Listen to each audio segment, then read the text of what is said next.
नमस्कार, India voice देख रहे हैं आप। मैं हूं आपके साथ दीक्षा चौधरी। बुलेटिन की शुरुआत करते हैं इस वक्त की बड़ी खबर के साथ। मांझी के मामले पर बोले सीएम नीतीश कुमार, मांझी के जाने से फर्क नहीं पड़ता है। मैंने जीडीओ में विलय के लिए बोला था, साथ रहने पर बीजेपी का मैसेंजर बनते। विपक्ष पूरी तरह से एकजुट है। नीतीश कुमार ने बड़ा बयान दिया है। उन्होंने कहा है कि मांझी के जाने से फर्क नहीं पड़ता है। विपक्ष पूरी तरह से एकजुट है, साथ रहने पर बीजेपी का मैसेंजर बनते। नीतीश कुमार ने बड़ा बयान दिया है मांझी को लेकर। आपको बता दें, जीतनराम मांझी के बेटे संतोष सुमन ने हाल ही में नीतीश कैबिनेट से इस्तीफा दे दिया था। इसी कारण ही मांझी सत्ताधारी महागठबंधन से अलग हो गए हैं। नीतीश कुमार ने अब मांझी पर बड़ा हमला बोलते हुए कहा है कि साथ रहने पर बीजेपी का मैसेंजर बनते। मांझी के जाने से फर्क नहीं पड़ता है। नीतीश कुमार ने बड़ा निशाना साधा है मांझी पर। साथ ही उन्होंने कहा कि बीजेपी वालों में मिल रहे हैं, ठीक हुआ हमसे अलग होते। अभी विपक्षी दलों की बैठक होनी है, अगर वो इस मीटिंग में वो बैठते तो ये बात बीजेपी वालों को वो कह देते। तो नीतीश कुमार ने बड़ा हमला बोला है मांझी को। उन्होंने कहा कि मांझी के जाने से फर्क नहीं पड़ता। आपको बताते संतोष मांझी ने बिहार कैबिनेट से इस्तीफा दे दिया था, जिसके बाद से अब नीतीश कुमार ने उन्हें तीखा हमला बोलते हुए कहा कि मांझी के जाने से उन्हें फर्क नहीं पड़ता। दूसरी तरफ से अन्य पार्टियों की तरफ से खो गया था, तो आप लोगों को तो बता ही दिए हैं पहले। तो हम लोग फिर अलग हो गए। वो अलग हो गए तो उसी में वो चूंकि बीजेपी के लोगों की इच्छा थी कि उनको आप अपने साथ करके अपने शेयर का उनको दे दीजिए टिकट, तो दे दिए थे। लेकिन वो जो थे जीतन मांझी, तो आपको मालूम है जी, हम रिजाइन कर दिए थे। आपको याद है ना 14 की कहानी, लोकसभा के चुनाव के बाद, और हमने अपनी जगह उस व्यक्ति को बना दिया।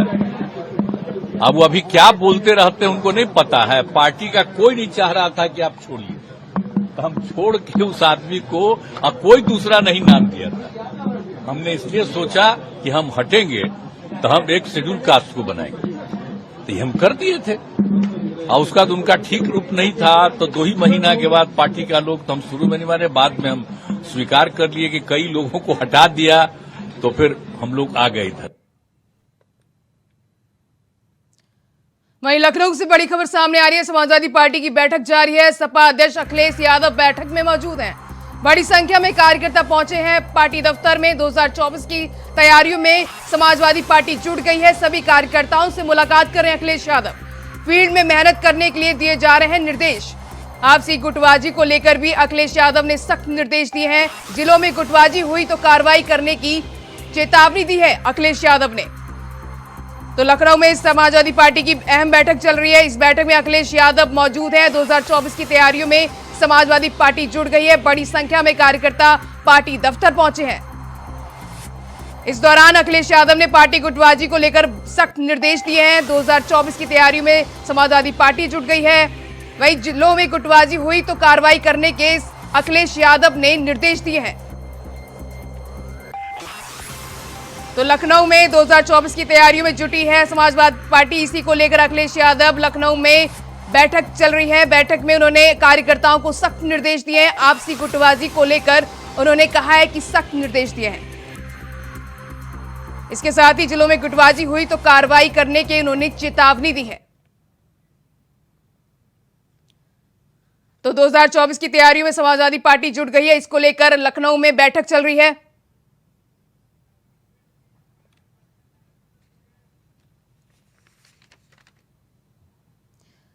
वहीं इस खबर पर ज्यादा जानकारी के लिए हमारे संवाददाता लखनऊ से प्रियम पाठक जुड़ चुके हैं। प्रियम, कल हमने देखा कि अखिलेश यादव ने आजम खान से मुलाकात की थी, तो आखिरकार 2024 की तैयारियों में समाजवादी पार्टी के अध्यक्ष अखिलेश यादव ने कल आजम खान से मुलाकात में क्या निष्कर्ष निकल के सामने आया? बिल्कुल, देखिए 2024 के लोकसभा चुनाव को लेकर अब सियासी पारा लगातार चढ़ रहा है और उसी के चलते सभी राजनीतिक दल अपनी अपनी रणनीति और अपने अपने समीकरणों को संजोने में जो है वो लग चुके हैं। और इसीलिए अगर आप देखें तो लगातार पार्टी इसके अलावा अपने रूठों को मनाने का दौर जो है वो शुरू हो चुका है और वो लगातार तस्वीरें देखने को मिल रही हैं। और सभी राजनीतिक दल फिलहाल इस समय इन चीजों को जी। अपनाते हुए नजर आ रहे हैं, चाहे वो अपनों की नाराजगी को दूर करना हो या फिर आगे की क्या रणनीति है इसको लेकर चर्चा करनी है। लगातार बैठकें पार्टी कार्यालयों में चल रही हैं, जी। पार्टी के जो शीर्ष नेतृत्व हैं वो लगातार बैठक कर रहे हैं और उसी के चलते समाजवादी पार्टी की मुखिया अखिलेश यादव की तरफ से सभी जो उनके कार्यकर्ता हैं, जो उनके पदाधिकारी हैं, उनको निर्देश जारी किए गए हैं कि आपसी गुटबाजी कहीं पर भी ना हो। सभी का एक लक्ष्य होना चाहिए कि 2024 के लोकसभा चुनाव में सभी लोग मिलकर एक साथ पार्टी को जीत दिलाएंगे और जीत हर सीट पर सुनिश्चित करेंगे। जो पार्टी की तरफ से आदेश दिया जाएगा, जो जिम्मेदारी दी जाएगी, उसका वो बखूबी तरीके से जो है वो निर्वहन करेंगे। अगर कहीं पर भी आपसी गुटबाजी या फिर आपसी कलह की बात निकल सामने आती है तो उनके खिलाफ पार्टी जो है वो कार्रवाई करेगी और ये सख्त कार्रवाई होगी। इस बात के उन्होंने सख्त दिशा निर्देश जो है वो अपने कार्यकर्ताओं को, अपने पदाधिकारियों को जारी कर दिए हैं। उन्होंने कहा चुनाव से पहले सरकार सिर्फ एक लक्ष्य होना चाहिए और वो लक्ष्य है कि 24 के चुनाव पार्टी को बेहतरीन जो है वो जीत दर्ज हो, ज्यादा से ज्यादा सीटों पर जीत जो है वो दर्ज कर सके। पार्टी लगातार स्क्रीनिंग कर रही, हर एक पिछली बार के जो नतीजे हैं उनको देखा जा रहा है। उससे पहले के जो नतीजे थे 2019 के चुनाव के, 2014 के चुनाव के, उनको देखा जा रहा है कि उन सब में क्या कुछ चीजें निकल के सामने आई थी। खास तौर पर उन सीटों पर विशेष तौर पर समाजवादी पार्टी का फोकस है जिनमें जीत का जो अंतर था वो 10,000 से कम का था। यानी कि जिन सीटों पे जो मार्जिन था जीत का विपक्षी पार्टी का, या जहाँ पे पार्टी को हार का सामना करना पड़ा और वो मार्जिन 10,000 से कम का था, तो उस मार्जिन को कैसे इस बार पूरी तरीके से खत्म किया जाए और वहां पर जीत को सुनिश्चित किया जाए। क्या फैक्टर वहां पर काम करे, क्या समीकरणों ने काम किया है, चाहे वो जातीय समीकरण हो, क्षेत्रीय समीकरण हो या फिर अन्य समीकरणों की बात हो। तो इन सभी चीजों को लेकर लगातार विश्लेषण किया जा रहा है। सभी दल इस और अपनी अपनी रणनीति बना रहे हैं, स्क्रीनिंग कर रहे हैं, इंटरनल सर्वे पार्टियों के चल रहे हैं, उनकी जो रिपोर्ट्स हैं वो क्या कुछ कह रही हैं और क्या समीकरण बनता हुआ हर सीट पर नजर आ रहा है। किस तरीके से वहां का जो जातीय समीकरण है उसको साधा जाएगा, किस तरीके से क्षेत्रीय समीकरणों को साधा जाएगा, जो विरोधी पार्टी है वो वहां से किस कैंडिडेट को उतार सकती है, इन सभी चीजों को लेकर चर्चा चल रही है। और कैसे रणनीति हो, किन मुद्दों को लेकर जनता के बीच में जाना है, किस तरीके से इस बात को जनता तक पहुंचाना है कि सरकार ने जो वादे किए थे, सरकार ने जो दावे किए थे वो जमीन पर नहीं उतरे हैं। जबकि विपक्षी पार्टी के अपोजिट में जो सत्ताधारी पार्टी है उनका साफ तौर पर कहना है कि अमूलचूल कार्य जो है वो किए गए हैं, बड़ा परिवर्तन देखने को मिला है। तो ऐसे में जनता को किस तरीके से अपनी बातों का एतबार उनको करवाना है, इन सभी चीजों को लेकर लगातार रणनीति बन रही है। और उसी के चलते कह सकते हैं कि ये बैठकों का दौर जारी है, जिसमें सबसे जो एक अहम होता है कि हर बार चुनाव में देखने को मिलता है कि राजनीतिक दलों में जब टिकट के नाम फाइनल होते हैं तो उस बीच काफी आपसी कलह जो है वो देखने को मिलती है, क्योंकि हर सीट पर कई कई प्रत्याशी होते हैं ऐसे जो दावेदार होते हैं प्रत्याशी के तौर के लिए, लेकिन टिकट सिर्फ एक को पार्टी दे पाती है। तो ऐसे में वो आपसी रंजिश ना हो, इसके अलावा अन्य मुद्दों को लेकर भी जिस तरीके से आपसी कलह देखने को मिलती है वो ना हो। यानी कि पार्टी एकजुट होकर मैदान में उतरे और एकजुट होकर चुनाव में जो है वो अपना जो है परफॉर्मेंस दे और वो परफॉर्मेंस बेहतर हो, पार्टी के लिए बेहतर हो, इस और कार्य करना है। तो इसी को लेकर अखिलेश यादव की तरफ से ये सख्त दिशा निर्देश जो है वो अपने पार्टी के पदाधिकारी, कार्यकर्ताओं सभी को जारी किया गया है कि कहीं पर भी आपसी गुटबाजी ना हो, आपसी कलह ना हो, और अगर कहीं पर ऐसी बातें निकल के सामने आती हैं तो उनके खिलाफ पार्टी सख्त कार्रवाई करती हुई नजर आएगी। जी प्रियम, हमने देखा है कि बीजेपी के पास स्टार प्रचारक की भरमार है, तो वहीं सपा अध्यक्ष अखिलेश यादव आखिरकार किन कंधों पर 2024 की जिम्मेदारी सौंपेंगे? देखिए बिल्कुल बीजेपी चूंकि मुकाबला मुख्य रूप से जो है वो समाजवादी पार्टी वर्सेस बीजेपी ही देखने को मिलने वाला है। जो अभी की स्थितियां दिख रही हैं, जो अभी की तैयारियां दिख रही हैं, उसमें केवल समाजवादी पार्टी वर्सेस बीजेपी मुकाबला उत्तर प्रदेश की फिलहाल 80 जो सीटें हैं उन पे देखने को मिल रहा है। उसको लेकर तैयारी चल रही है। बीजेपी के पास एक बड़ी फहरिस्त है जहां पर उसके पास प्रचारकों की स्टार प्रचारकों की सूची है, जिसमें बड़े बड़े दिग्गज जेपी नड्डा, खुद प्रधानमंत्री नरेंद्र मोदी से लेकर देश के जो सर्वोच्च राजनेता हैं वो शुमार हैं। लेकिन वहीं दूसरी ओर बात करें समाजवादी पार्टी की, तो उनके पास गिने चुने ही ऐसे चेहरे हैं। तो ऐसे में उन चेहरों के साथ में जनता के बीच में जाना, उन पर उस तरीके से विश्वास को जो है कहीं ना कहीं उनको एतबार करवाना अपनी बातों पर, कहीं ना कहीं बड़ा चैलेंज जरूर रहेगा। और इसके अलावा इससे पहले के जो उपचुनाव हुए हैं उनके जो नतीजे आए हैं, चाहे वो रामपुर का उपचुनाव रहा हो या फिर आजमगढ़ का उपचुनाव रहा हो, दोनों ही ये वो सीटें थी लोकसभा की जहां पर माना जाता था कि समाजवादी पार्टी का कब्जा है और वो उसकी पारंपरिक सीटें। लेकिन बीजेपी ने अपनी रणनीति से, अपने जमीनी तौर पर मेहनत से इन दोनों ही सीटों पर समीकरणों को बदला और दोनों ही सीटें बीजेपी के खाते में गई। तो कहीं ना कहीं अब वो समीकरण काम करेंगे क्या, जिस तरीके से उपचुनाव में बीजेपी ने बाजी पलटी है तो क्या वो लोकसभा में बाजी पलट पाएगी, और वो ऐसा ना कर पाए इसको लेकर कहीं ना कहीं जरूर समाजवादी पार्टी भी पूरी तरीके से प्रयासरत है।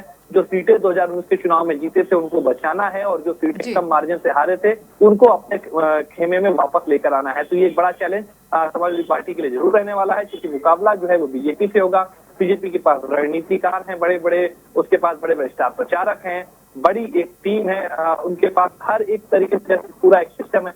ऐसे में सबके साथ में मुकाबला है तो फाइट जरूर कहीं ना कहीं समाजवादी पार्टी के लिए भी आसान नहीं रहने वाली है। देखना होगा चुनाव जैसे जैसे नजदीक आएगा तो क्या कुछ रणनीति होती है, वो चुनाव के नजदीक आने पर तस्वीर धीरे धीरे साफ होती हुई नजर आएगी। तमाम जानकारी साझा करने के लिए आपका बहुत बहुत शुक्रिया। तो रुक करते हैं अगली खबर का। दिल्ली पुलिस ने भारतीय जनता पार्टी के सांसद ब्रजभूषण शरण सिंह पर एक मामले में आरोप लगाने और दूसरे मामले में उनके खिलाफ पॉक्सो अधिनियम के तहत रद्द करने की रिपोर्ट दायर करने के बाद पहलवान साक्षी मलिक ने पुलिस पर अपनी बात रखी है। साक्षी मलिक ने कहा कि चार्जशीट में स्पष्ट रूप से कहा गया है कि वह दोषी हैं, लेकिन हमारे वकील ने एक आवेदन दायर किया है ताकि वह जल्द से जल्द चार्जशीट पर अपने हाथ रखें ताकि हम आरोपों का पता लगा सके। उसके बाद देखेंगे कि आरोप सही है या नहीं। हमारा अगला कदम तब आएगा जब हम सब कुछ देख लेंगे, जो वादे किए गए हैं वो पूरे हो रहे हैं या नहीं। हम इंतजार करें कि पुलिस की चार्जशीट पर साक्षी मलिक ने यह बयान दिया है।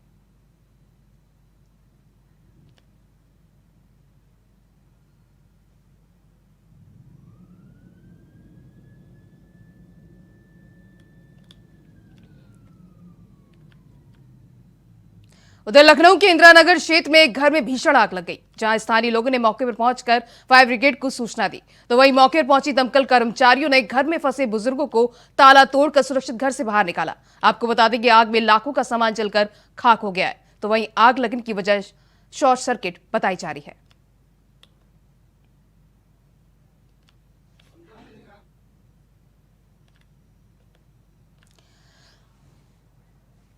तो लखनऊ में एक घर में भीषण आग लग गई। फायर ब्रिगेड की टीम सूचना पर पहुंची और घर में फंसे बुजुर्गों को सुरक्षित बाहर निकाला गया है। तो इस आग से लाखों का सामान जलकर राख हो गया है। एक घर में भीषण आग लगी लखनऊ में। इस दौरान मौके पर पहुंची फायर ब्रिगेड टीम ने घर में फंसे लोगों को बाहर निकाला है सुरक्षित। इसके साथ ही आग में लगभग लाखों रुपए का सामान जलकर राख हो गया है।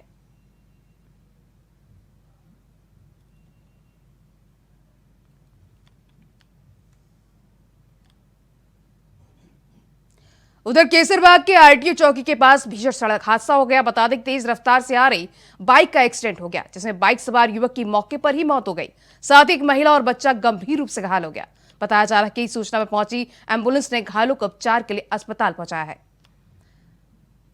तो केसरबाग में सड़क हादसा हो गया। भीषण सड़क हादसा के हादसे में बाइक सवार 2 लोग गंभीर रूप से घायल हो गए। महिला और बच्चों को अस्पताल में भर्ती कराया गया है। वहीं इस हादसे में बाइक सवार की मौके पर ही मौत हो गई है।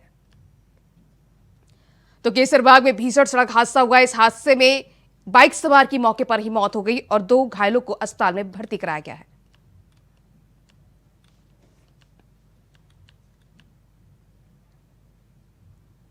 उधर दिल्ली पुलिस ने भारतीय जनता पार्टी के सांसद ब्रजभूषण शरण सिंह पर एक मामले में आरोप लगाने और दूसरे मामले में उनके खिलाफ पॉक्सो अधिनियम के तहत रद्द करने की रिपोर्ट दायर करने के बाद पहलवान साक्षी मलिक ने पुलिस पर अपनी बात रखी। साक्षी मलिक ने कहा कि चार्जशीट में स्पष्ट रूप से कहा गया कि वह दोषी हैं, लेकिन हमारे वकील ने आवेदन दायर किया ताकि वह जल्द से जल्द चार्जशीट पर अपना हाथ रखें ताकि हम आरोपों का पता लगा सके। उसके बाद देखें कि वे आरोप सही हैं या नहीं। हमारा अगला कदम तब आएगा जब हम सब देख लेंगे कि जो वादे किए गए थे वो पूरे हो रहे हैं या नहीं। देखो, कल चार्जशीट में जो है वो दोषी करार उनको दिया गया है और बाकी क्लियर जब होगा, जब हमारे जो लीगल टीम ने है एप्लीकेशन डाली है, 1-2 दिन में उनके हाथ में चार्जशीट आ जाएगी, देन वो क्लियर बता पाएंगे कि क्या क्या चार्जेस लगे हैं और आगे क्या क्या। देखो, ये तो हमारी पहली मतलब हमारी मांग थी कि फेडरेशन में उसके घर का कोई भी आदमी ना हो, दूर दूर तक का रिलेशन का ना हो, क्योंकि हम चाहते हैं कि नई फेडरेशन का निर्माण हो जिसमें खिलाड़ी भी हो सकते हैं और जो फेडरेशन को अच्छा भी चला सकते हैं, कोई और अच्छे इंसान भी हो सकते हैं। बस मैं इतना ही कहना चाहूँगी। पर चार्जशीट हमें दिख जाए और दूसरा 1-2 प्रोमिसेस जो गवर्नमेंट ने किए थे वो बाकी है। FIR जो उल्टी लेने का उन्होंने बोला था और 2-3 बातें थी, तो वो एक बार सब क्लियर हो जाएगा, उसके बाद ही हम डिसाइड कर पाएंगे कि हमारा नेक्स्ट स्टेप क्या होगा। उधर रायबरेली में एक तेज रफ्तार अनियंत्रित ट्रक ने बाइक सवार को कुचल दिया, जहां हादसे में बाइक सवार महिला की मौके पर ही मौत हो गई। तो वहीं सूचना पर पहुंची पुलिस ने मृतका के शव को कब्जे में लेकर जांच पड़ताल में जुट गई है। घटना पुलिस मिल एरिया थाना क्षेत्र के सुल्तानपुर की बताई जा रही है। तो रायबरेली में अनियंत्रित ट्रक और बाइक में टक्कर हो गई। हादसे में बाइक सवार की मौके पर ही मौत हो गई। तो रायबरेली में भीषण सड़क हादसा हुआ है। इसमें अनियंत्रित ट्रक और बाइक में टक्कर हो गई। इस हादसे में बाइक सवार महिला की मौके पर ही मौत हो गई। पुलिस इस मामले की जांच पड़ताल शुरू कर दी है। फिलहाल घायलों को अस्पताल में भर्ती कराया गया है।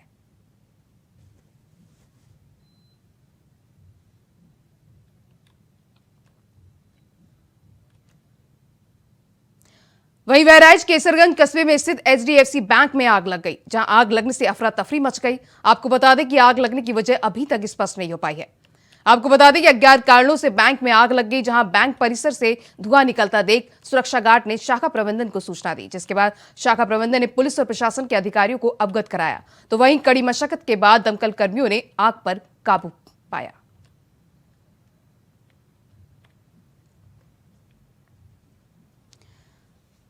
तो बहराइच में एचडीएफसी बैंक में भीषण आग लग गई। अज्ञात कारणों से यह आग लगी है। मौके पर ही पहुंची दमकल की गाड़ियों ने कड़ी मशक्कत के बाद आग पर काबू पाया है।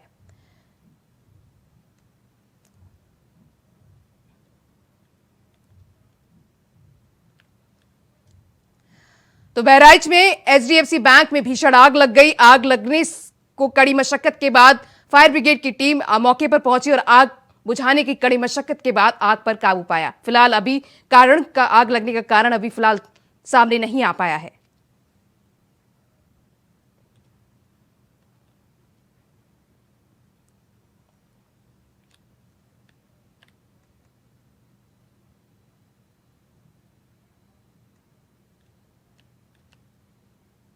उधर आगरा में एक के बाद एक कई कब्र चोरी के मामले सामने आ रहे हैं, जहां एक ताजा मामला संदिग्ध कटरा रोड का बताया जा रहा है। आपको बता दें कब्रिस्तान था जहां से सारी कब्रें चोरी हो चुकी हैं।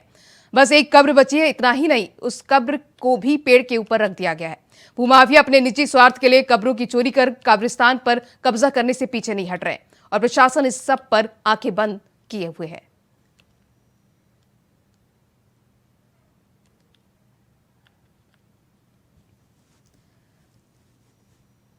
तो आगरा में कब्रिस्तान में कब्र चोरी की घटना सामने आई है, जहां पर कब्रिस्तान में भूमाफियाओं की नजर है, जिसके चलते कब्र चोरी के मामले सामने आ रहे हैं। भूमाफिया निजी स्वार्थ के लिए कब्र चोरी कर रहे हैं। इसको देखकर प्रशासन ने अभी तक कोई भी जानकारी नहीं की है।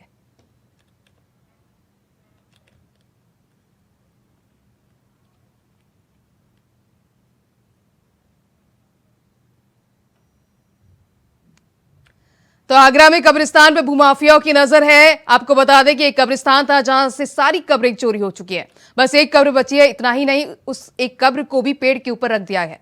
भूमाफिया अपने निजी स्वार्थ के लिए कब्रों की चोरी कर रहे हैं। कब्रिस्तान पर भी कब्जा करने से पीछे नहीं हट रहे और प्रशासन इन सब पर आंख बंद किए हुए है।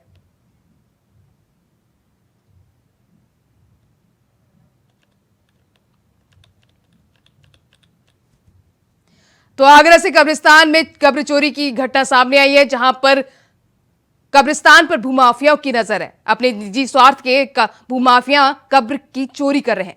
मामले पर फिलहाल प्रशासन ने अभी तक कोई कार्रवाई नहीं की है।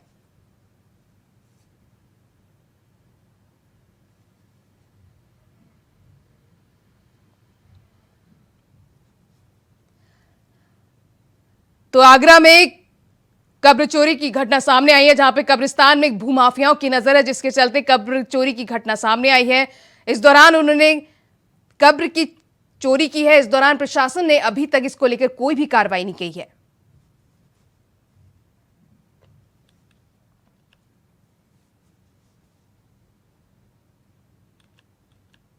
उधर जौनपुर में पुलिस और बदमाशों के बीच मुठभेड़ होगी, जहां पुलिस ने असला तस्कर 2 बदमाश को गिरफ्तार किया है। आपको बता दें मुठभेड़ में बदमाश के पैर में गोली लग गई, जिसके बाद घायल बदमाश को उपचार के लिए अस्पताल में भर्ती कराया गया। तो वहीं पुलिस ने बदमाशों के पास से एक पिस्टल, 3 देसी तमंचा, 3 जिंदा कारतूस और 2 मोटरसाइकिल बरामद की है। फिलहाल पुलिस मामले की जांच में जुट गई है। तो जौनपुर में पुलिस और बदमाशों के बीच मुठभेड़ हुई है। मुठभेड़ में 2 बदमाश को गिरफ्तार किया गया है। मुठभेड़ में एक बदमाश के पैर में गोली लगी, जिसके बाद उसे अस्पताल में भर्ती कराया गया है। तो पुलिस बदमाशों के पास से पुलिस ने तमंचा, असला और 2 मोटरसाइकिल बरामद की है।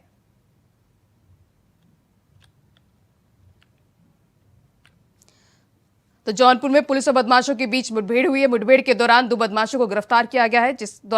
मुठभेड़ के दौरान एक बदमाश के पैर में गोली लगी, जिसके बाद उसे अस्पताल में भर्ती कराया गया है। वहीं बदमाश के पास से पुलिस ने एक तमंचा, पिस्टल समेत 2 बाइक बरामद की है।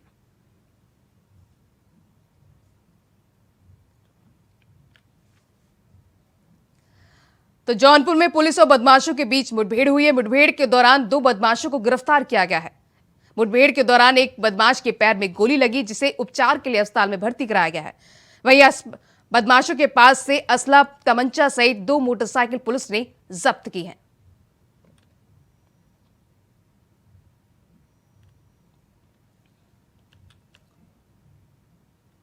उधर फर्रुखाबाद में कोटा चयन पर 2 पक्षों में जमकर विवाद हुआ, जिसमें प्रधान और पूर्व प्रधान समर्थकों में जमकर मारपीट हुई। बता दें कि लाठी डंडे और ईंट पत्थर से जमकर मारपीट हुई। वहीं मारपीट में कई लोगों की चोटें भी लगी हैं।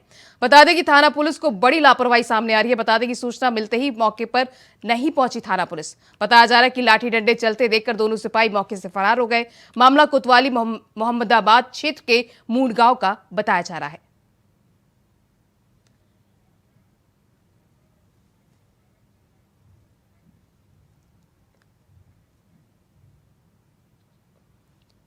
तो वही इस खबर पर ज्यादा जानकारी के लिए हमारे संवाददाता आदेश यादव जुड़ चुके हैं। आदेश, ये 2 पक्षों में किस बात को लेकर ये विवाद हुआ, पूरा मामला क्या है, विस्तार से बताइए। देखिए, मैं आपको बता दूं कि ये जो है मोहम्मदाबाद कोतवाली क्षेत्र में एक मुड़गांव पड़ता है। गांव का नाम मुड़गांव है। वहाँ जो है कि कोठे का विवाद चल रहा था, जिसमें जो है लगातार जो है ब्लैकमेलिंग की शिकायतें हो रही थी।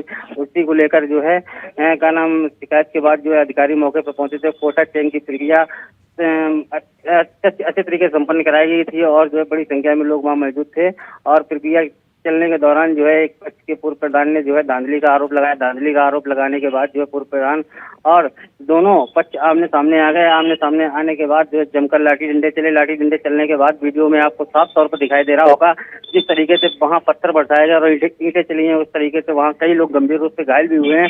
और लगातार जो है थाना पुलिस की लापरवाही निकलकर सामने आ रही है। जिस तरीके से कोटे चयन के लेकर उससे पहले ही थाने में सूचना दी गई थी और फोर्स की मांग की गई थी। उसके बाद भी जो है थाना प्रभारी की बड़ी लापरवाही निकलकर सामने आई। जिस तरीके से वहाँ 2 सिपाही भेजे गए थे, उसी तरीके से अगर वहाँ मौजूद फोर्स होता तो बड़ी संख्या में तो ये शायद घटना ना होती। जिस तरीके से घटना हुई उस तरीके से वहाँ काफी लोगों की चोटें भी आई हैं। और वहाँ जो 2 पुलिसकर्मी तैनात किए गए थे, वो पुलिसकर्मी मारपीट और ईंटे पत्थर और लाठी डंडे चलते देखकर वहाँ से मौके से फरार हो गए हैं। अभी तक मामले को कोई उच्च अधिकारी ने संज्ञान नहीं लिया है। अब देखने वाली बात होगी खबर चलने के बाद, क्या कोई अधिकारी जागता है और इन दबंगों के खिलाफ कार्रवाई करता है या नहीं। जी आदेश, पुलिस पर भी लापरवाही के आरोप लग रहे हैं और साथ ही ये भी कहा जा रहा है कि दोनों सिपाही मौके से मामला देख के लाठीचार्ज की वारदात को देखते हुए मौके से फरार हो गए। जी, मैं यही तो बता रहा हूँ कि पुलिस की बड़ी लापरवाही है, थाना प्रभारी की बड़ी लापरवाही निकलकर सामने आई है कि जो है जिस तरीके से कोटे का चयन हो रहा था उस तरीके से वहाँ थाने में सूचना दी गई तो फोर्स की मांग की गई थी। फोर्स की मांग करने के बावजूद भी थाना अध्यक्ष ने वहाँ फोर्स नहीं भेजा था और ना ही 2 सिपाही वहाँ तैनात किए थे। और किसी बात को लेकर धांधली का आरोप लगाकर वहाँ जो है विवाद हो गया। विवाद होने के बाद विवाद इतना बड़ा जो गाली गलौज के बाद लाठी डंडे चले। लाठी डंडे के बाद पथराव हुआ और ईंट पत्थर चले। उसके बाद जो 2 सिपाही वहाँ तैनात थे वो जो है मारपीट और लाठी डंडे चलते देखकर वहाँ से फरार हो गए हैं। उसके बाद भी किसी जिले के पुलिस अधिकारी ने अभी तक कोई भी बयान जारी नहीं किया है और ना ही कुछ बताया है कि मतलब अभी तक इन थाना प्रभारी और उन सिपाहियों पर क्या कार्रवाई की गई है। जी, तमाम जानकारी साझा करने के लिए आदेश आपका बहुत बहुत शुक्रिया।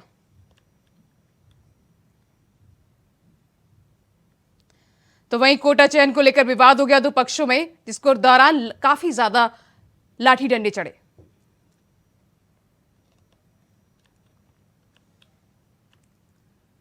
उधर उत्तर प्रदेश के सीएम योगी आदित्यनाथ और ओपी राजभर का वाराणसी में हुई मुलाकात की चर्चाओं पर अब ओपी राजभर ने विराम लगा दिया है। ओपी राजभर ने सीएम योगी आदित्यनाथ से किसी प्रकार की कोई मुलाकात और बात नहीं होने की बात कही है। हालांकि विशेष सूत्रों के अनुसार दोनों नेताओं की मुलाकात सर्किट हाउस में हुई और करीब आधे घंटे तक बात चली। वहीं राजभर ने जाति जनगणना को लेकर सभी विपक्ष के नेताओं को एक साथ आने को कहा है। सीएम योगी से मुलाकात पर राजभर का इंकार। मुलाकात की चर्चाओं पर अब राजभर ने विराम लगा दिया है। हमारा कार्यक्रम भदोही में निर्धारित रहा है। हम यहाँ जो आए थे इस उद्देश्य कि क्योंकि मुझे 150 किलोमीटर रसड़ा से चल के आने से हमको आज 600 किलोमीटर दूरी तय करनी पड़ती। हमको भदोही से फिर बनारस से मालीपुर, अम्बेडकर नगर से फैजाबाद से फिर हमको बलिया आना था। तो उस उद्देश्य से हम दूरी कम करने की नीयत से मैं कल यहाँ सर्किट हाउस आया तो देखा कि सिक्योरिटी बहुत यहाँ लगी थी। तो हमने पूछा कि क्या बात है, तो पता लगा मुख्यमंत्री जी आ रहे हैं। बस इतनी सी बात है, ना हमारी मुख्यमंत्री जी से मुलाकात है ना कोई बात है।